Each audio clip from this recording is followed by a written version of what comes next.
Welcome back to Touring the AFC South. I am your host, Mike Patton. And of course, the AFC South has a new foe when it comes to the 2022 season, and that is the NFC East. One of those teams, the Philadelphia Eagles. Now, coming on with me this episode is someone who is known to root for the Philadelphia Eagles, but she does so much more than that. I want to introduce you all to Miss Renee Washington. How you doing? I am great. Happy to be here, Mike. Well, happy to have you on. And of course, can you tell everyone all the great, wonderful things that you do? Yeah, I've got a lot going on. So I have founded my own business, Planted Not Buried, which is an empowerment business focused on educating and inspiring people. I'm in the process of finishing up my books, which I had to take a short pause from because life. And I most recently started working with the WNBA on the social content team, creating content. So just been doing a lot of exciting things in and out of sports, and I'm thrilled to be here to chat with you because you're also doing some awesome things in your career as well. I'll try to do just a little bit.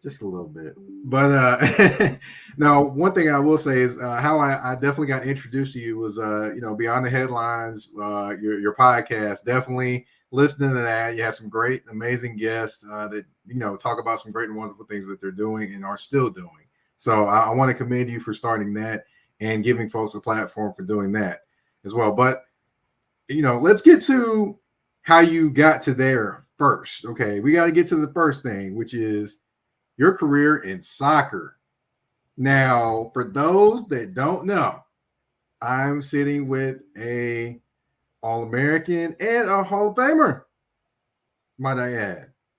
Can you care to tell anybody, just basically just a little bit about your backstory about soccer and how you got into it, and of course, rising to the level of where you did? Yeah, I grew up in a sports family, and I was fortunate that my parents allowed my siblings and I to try every sport.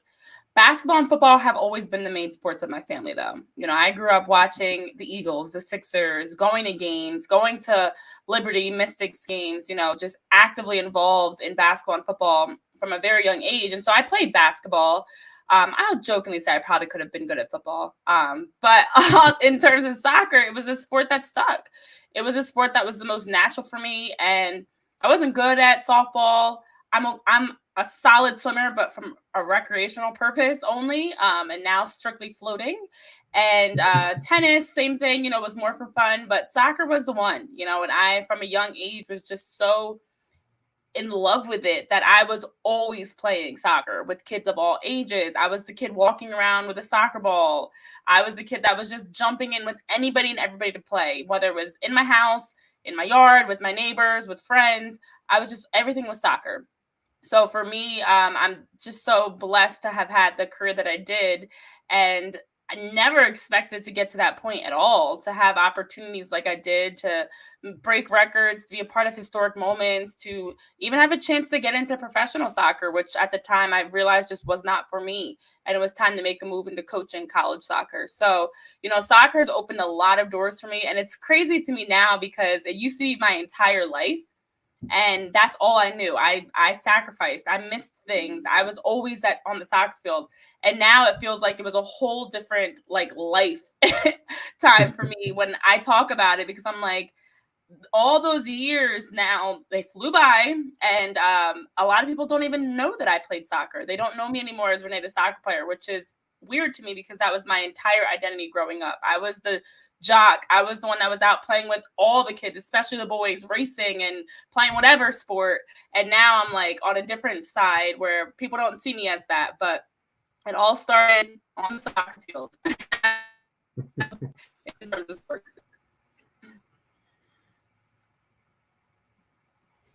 All right. Well, it started on the soccer field. Of course, you kind of matriculated from the soccer field to media. How did that transition go for you? How was that, how was it just making that transition? Yeah, and can you hear me good? Because this mic sometimes acts iffy. Great. Perfect. Yeah, so for me, with my love of sports, that's been my entire life. My career as an athlete, as a coach, now as a broadcaster, the common denominator is sports. And so I always knew I had to stay involved. I grew up where holidays, family get-togethers, family vacations, all those things were around sports. I was always at tournaments. I was always at games. I literally was the kid running from school. Food was already in the car made for us, going straight to a practice, to another practice, to a game, to watch my siblings play, to go play. My weekdays, my weekends, everything was literally around sports. So it is interesting now just to be on the other side of it as a reporter, that now I'm like, oh, this is different. I actually am, things are kind of slower sometimes in that sense. So everything about me in terms of just like the hustle, the grind, juggling so many different things started as an athlete. And when I was going through the process of figuring out what was next after soccer, I just found that for me, I needed something that still gave me that adrenaline rush, that still allowed me to stay connected to my roots and who I am. I love chopping up, talking sports to anybody, watching games, all that is what keeps me going. So I knew I had to find something that connected me to that. And although my undergrad was in public relations and I had a double minor in Spanish and psychology, thinking I was going a completely different direction, my experiences brought me back to broadcasting and brought me into that and helped me realize this is perfect for me and exactly what I want to do. I love talking. I love sports. I love interacting with people. I'm not a big sit at a desk Monday to Friday type of person. So it's something that I realized made most sense for me and who I am and what I'm passionate about. So it was not an easy transition, as easy as I just shared, but over time, I slowly made that transition into fully being a sports reporter. Now, for those that don't know, Renee has been on ESPN Plus, has done some soccer games, some football. I mean, you name it. I believe you've done it. So yes.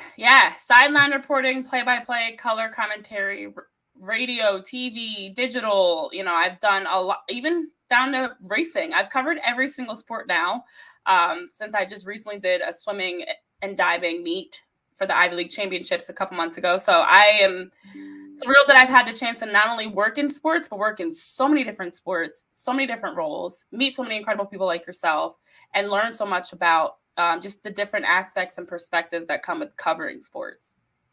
Right. I mean, I can only imagine the different languages, the different terms and terminologies that you can pick up with all those different sports that you're watching and commentating on and trying to bring to life for those that are watching.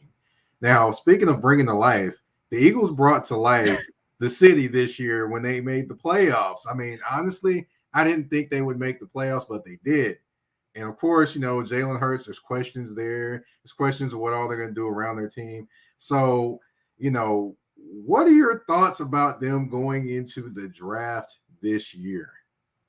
All right. For anybody that is a Philly sports fan, especially an Eagles fan, we don't ever go into the draft with high hopes because we remember many picks, Justin Jefferson, Jalen Reagor, that could have and should have gone differently. And look, I'm not going to knock how things work out. I believe everything happens for a reason. But at the end of the day, the Eagles, without fail, every time it is draft season, you just kind of do one of these because you're without a doubt going to see players on the board that you think are a perfect fit. And that's a no-brainer. That's who you're going to pick.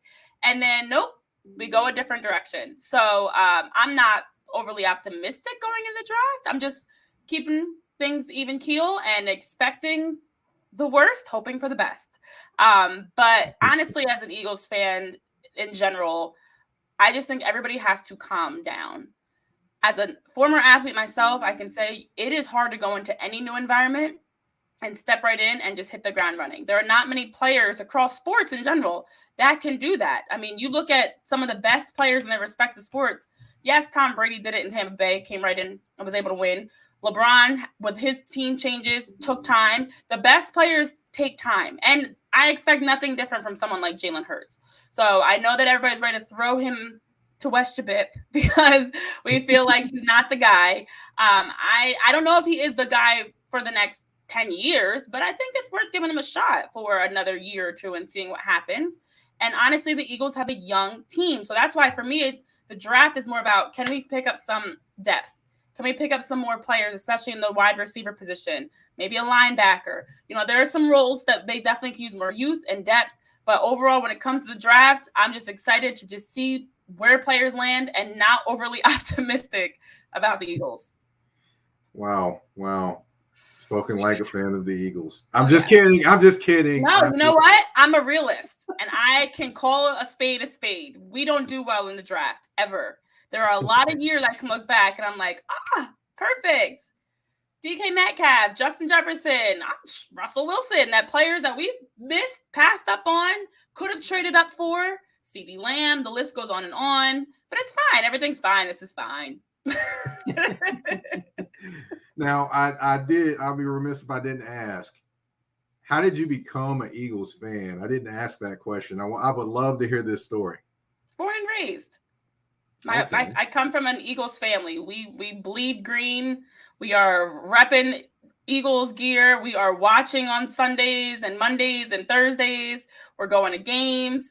Eagles and Sixers have been in my family, my immediate family. I do have some relatives that are fans of some other teams. We don't talk about that.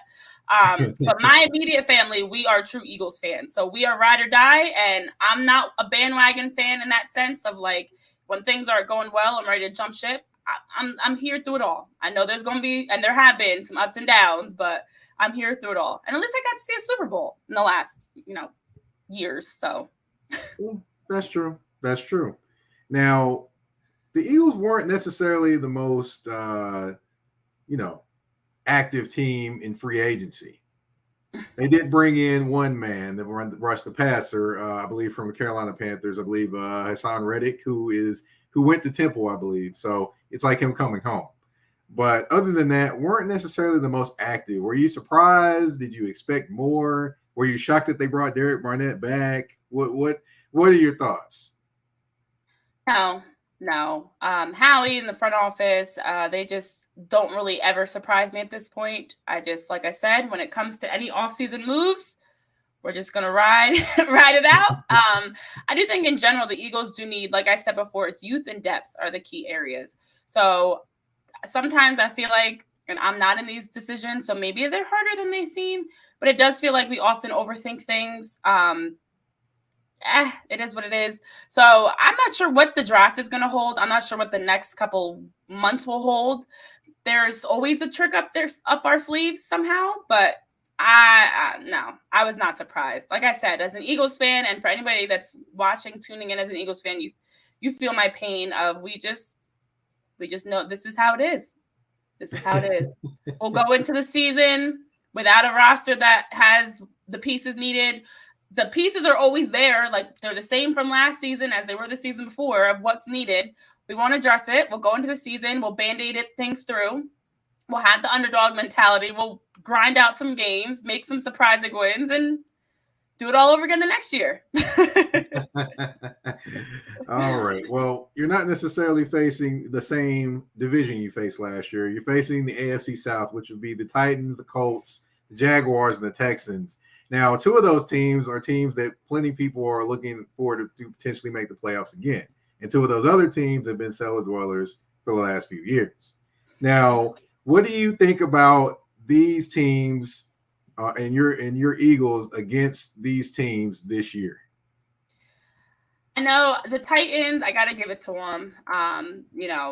They are a squad that I consistently do not give enough props and kudos to, and I've been doing better at that. That's a team that I'm not thrilled to face.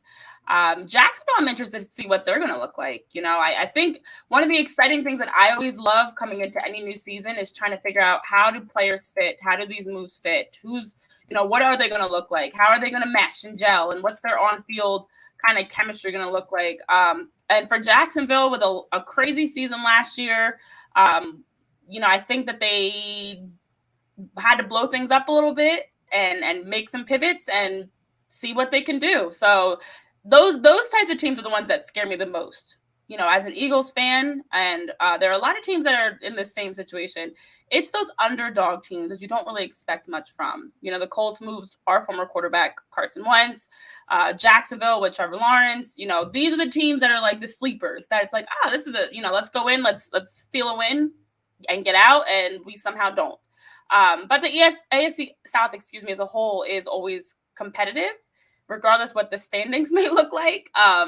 But yeah, we'll see what happens. I think that The Texans are another team that I'm not expecting too much from, but that's you never know. You never know.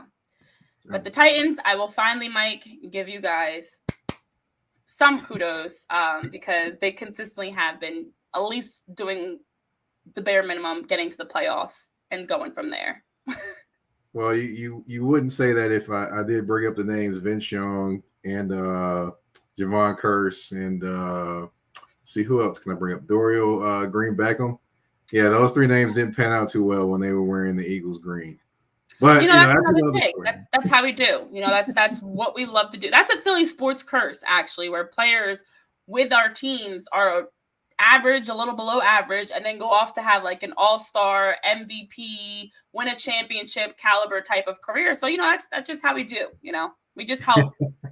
we're the stepping stone. But in all seriousness, that's why a player like Jalen Hurts and to have this youth of the Eagles with what Devontae Smith and just they had bright moments throughout the season. Those are pieces to build around, and the reps, the confidence, the experience, it happens on the field. So I honestly cannot stand, and this is a bigger issue around quarterbacks, especially Black quarterbacks in the league. There is that difference, and I hate to bring it to race, but we don't give all quarterbacks the same amount of time. You look at someone like a Trevor Lawrence versus a Jalen Hurts. Are we having the same conversations? No. So I just think that for Jalen Hurts, I'm gonna stick beside him. I'm gonna support, and I'm gonna follow to see how things pan out, at least this next season, to see if there's progress. Because this is a young group, a new coach that now has a season under his belt, and it's gonna take time. But to just be so quick to want to, throw it all out the window and start again doesn't even make sense to me. So for the Eagles, we're going to catch some teams. I'm thrilled we made it to the playoffs last year. That's great experience, especially playing against Tampa Bay. Don't like the result of that game at all. But at least we got to play a defending champ. We got to get playoff experience under our belt. All those things together are going to help this season as we can roll through the AFC South, the NFC East, and beat all the teams that we're supposed to beat. Well, now I will take note there that you did say they're going to roll through that. So I'm going to make a nice note here. No, I'm kidding. I'm not really writing, but we won't roll. We will stumble. We will fall. We'll get through, but it won't be rolling. But I'm just going to try to manifest it.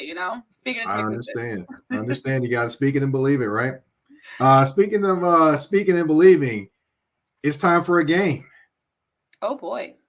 I've got 5 questions for you. You've got 2 choices in these different questions in this game.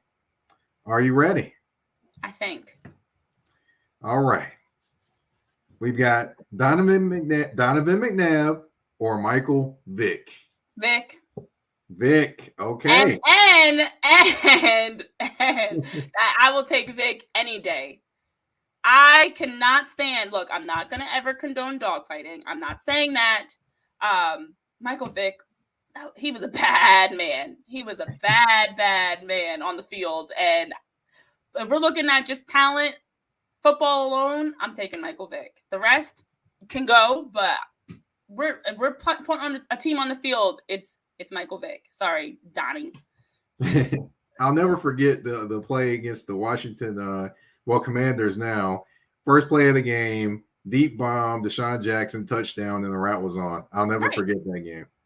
He had similar characteristics to what Lamar Jackson has now been able to do and take that next step with it, of being able to be an unpredictable quarterback in a time that we didn't see that as much.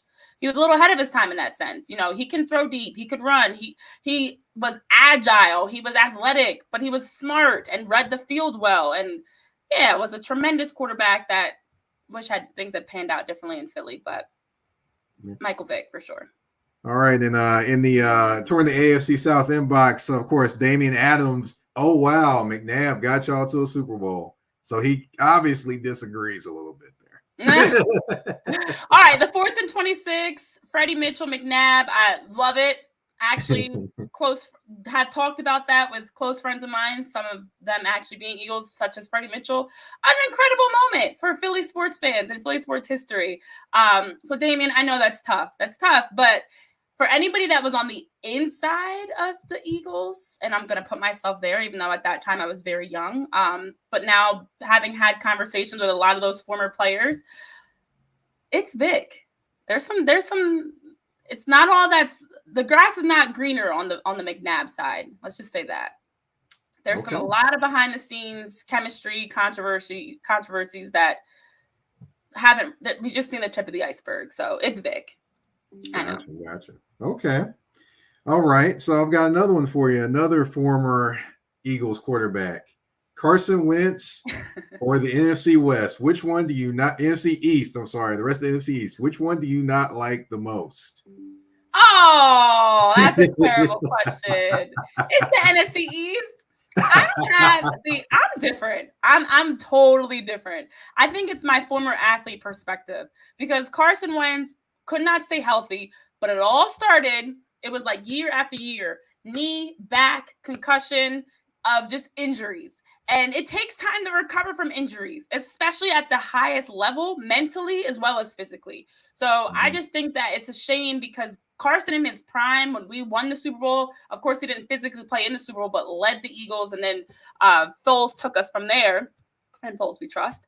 At the end of the day, that Carson Wentz was incredible. But then what happened? Injuries. And when you look across any sport, players that have major injuries, as people are roasting Kevin Durant right now for what's going on with the Nets Celtics and the Derrick Roses and Carson Wentz's, there's so many players that we can look at over the years that injuries drastically changed their career. And Carson Wentz is one of those players. So I will never, ever take the Cowgirls, the now Commanders, and the midgets, aka Giants, over Carson Wentz. It is Carson Wentz, and I wish things had gone differently, but we'll see what happens in Washington now, more importantly. The funniest thing is, I like to call, I'm changing the name of the Commander Stadium now. I'm going to call it the Space Station this year. That's what I'm going to call it. Anybody's welcome to say that too, but I'm going to call it the Space Station. Yeah, take command. Right? Be from the space station. Right. And I would say this about Carson Wentz also. I think the wanting to be the hero a lot, I think kind of turned off a lot of people because it seems like in those clutch moments, he wanted to play hero ball instead of just kind of staying within what he needed to do. Yeah. And also being that he wasn't the same guy. So I think that's part of it too. Carson 2-3 years ago might have been able to pull off some of those plays. He didn't have that same pep in his step. He didn't have that same confidence. He wasn't moving the same. So I don't think he got back to where he was. I don't know if he ever will, but I think that is a big part of it. Like mentally and physically, he was in different spots. And then you add on the other side of it that Philly sports fans, we're brutal. We're going to call you out on stuff. We're going to hold you accountable. And honestly are a tough sports fan base for that reason. I'm just like tough. So I think all those things, and actually Ben Simmons dealt with it with the Sixers. It's hard to get back on your feet. So I was actually okay with him with the move to Indianapolis. That didn't pan out as well because I think he needed a fresh start, and it wasn't going to happen here in Philly. Well, it panned out well for the Titans, definitely with that late interception to Kevin Byard. But I digress. Yes, we all like Carson. I like him a lot better now that he's not on our team. But all right, Philly cheesesteak or New York pizza? Oh, it's a cheesesteak all day, every day. The real Philly cheesesteaks. Can you tell us where do you get the best one? Where do you get the best one? Pat's and Geno's is just for tourists. I mean, in a crunch, I will get a Pat's or Geno's cheesesteak. I'm not ever gonna turn that down. But you've got to go to those small hole-in-the-wall places, Steve's, Jim's. It's all first names. If the place doesn't start with the first name, it's not good. So that's my rule of thumb. And those are the real cheesesteaks, the meaty ones. The bread's not as hard. It's the right amount of cheese. I actually don't even like cheese, so cheesesteaks to me have to have the right amount of cheese. And it's Philly cheesesteaks, hands down. New York pizza, I think, is slightly overrated. Unpopular opinion. Ooh. I love a good pizza. I love pizza. But I haven't tasted anything in New York, and I actually just went to one of the well, I don't want to put them on blast because I'm saying they're not as good as I thought, but I've recently been going to some New York pizza places, and it's the biggest difference is they're huge. You get 2 for $1. But I don't think there is I know, spicy take. But I think it's because Jersey also has really good pizza, to be honest. I think the problem is outside of New York, New Jersey, Philly, pizza's not as good in other places. There's some places I've gone and it tastes like cardboard. Well, so I'll tell you this. I'll give you Slim and Huskies pizza in Nashville. Yeah, that pizza right there. Yeah, that pizza is very, very good. Probably the best pizza I've tasted. I don't think I've really ever tasted a pizza that I'm like, oh, this is the best I've ever had. I've had some really good pizza, and I like add in different toppings, like pizza with like chicken tenders on it or French fries. Like there's all different types of combinations you can have that are really good. So I just love pizza. So maybe that's it. Maybe the bar's too high for me. But JB knows about those Philly cheesesteaks. Yeah, Jonathan Brown is in the toward the AFC South inbox saying Renee is preaching right now. Now, of course, I'm going to go to the 76ers. All right, we got two legends, Dr. J or Allen Iverson. Oh, no. Surprised you didn't add Wilt in there to make this even harder. I can't go back that far. I got to at least keep it somewhat close and relevant. It's crazy because what Allen Iverson did for Philly basketball is beyond just talent. Like, he really put the Sixers on the map in a trendy way. Like, he was the culture before we fully had the culture in the league. He brought the swag. He brought the iconic looks that I know I was rocking. All his sneakers, the headband, the jersey. I had the finger bands, wristbands. I had everything. AI.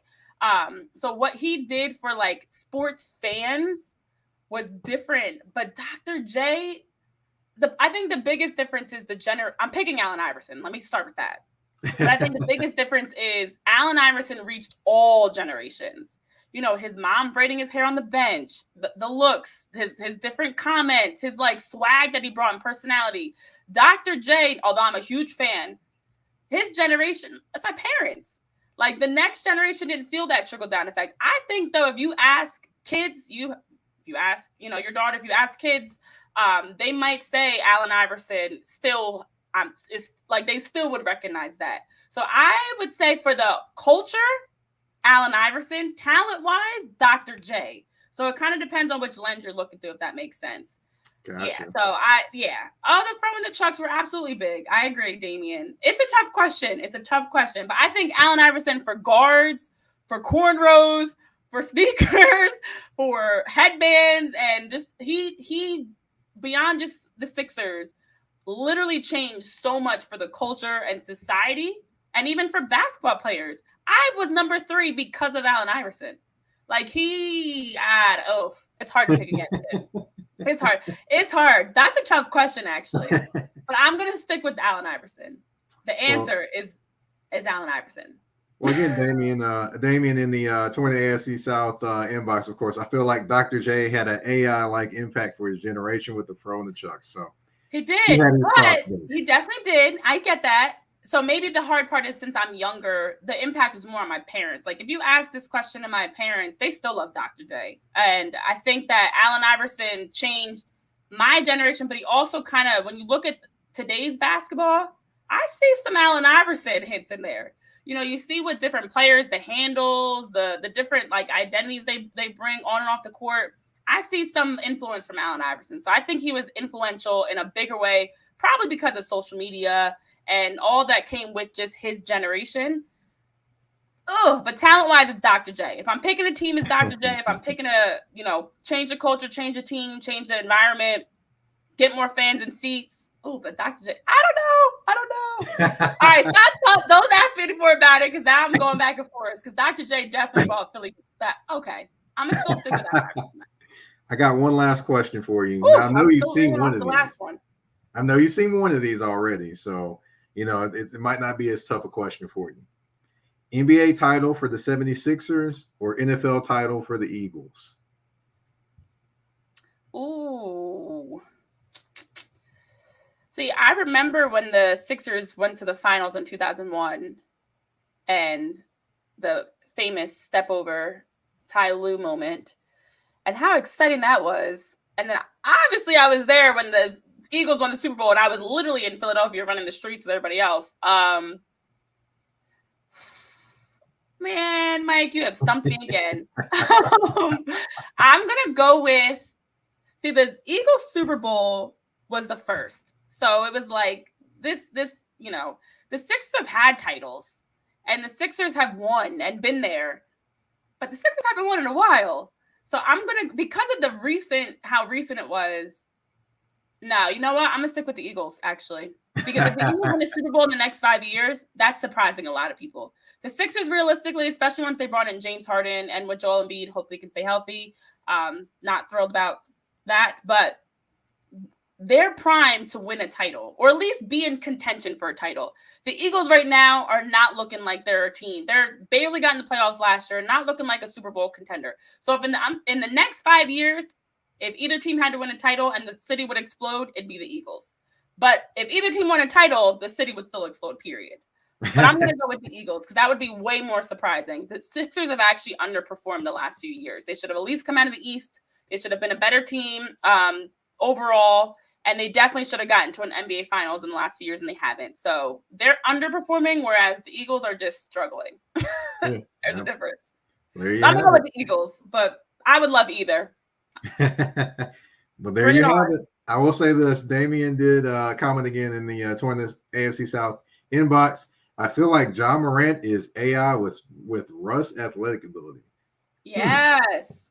That's something to think on. Something to think on. But of like, course, quick job.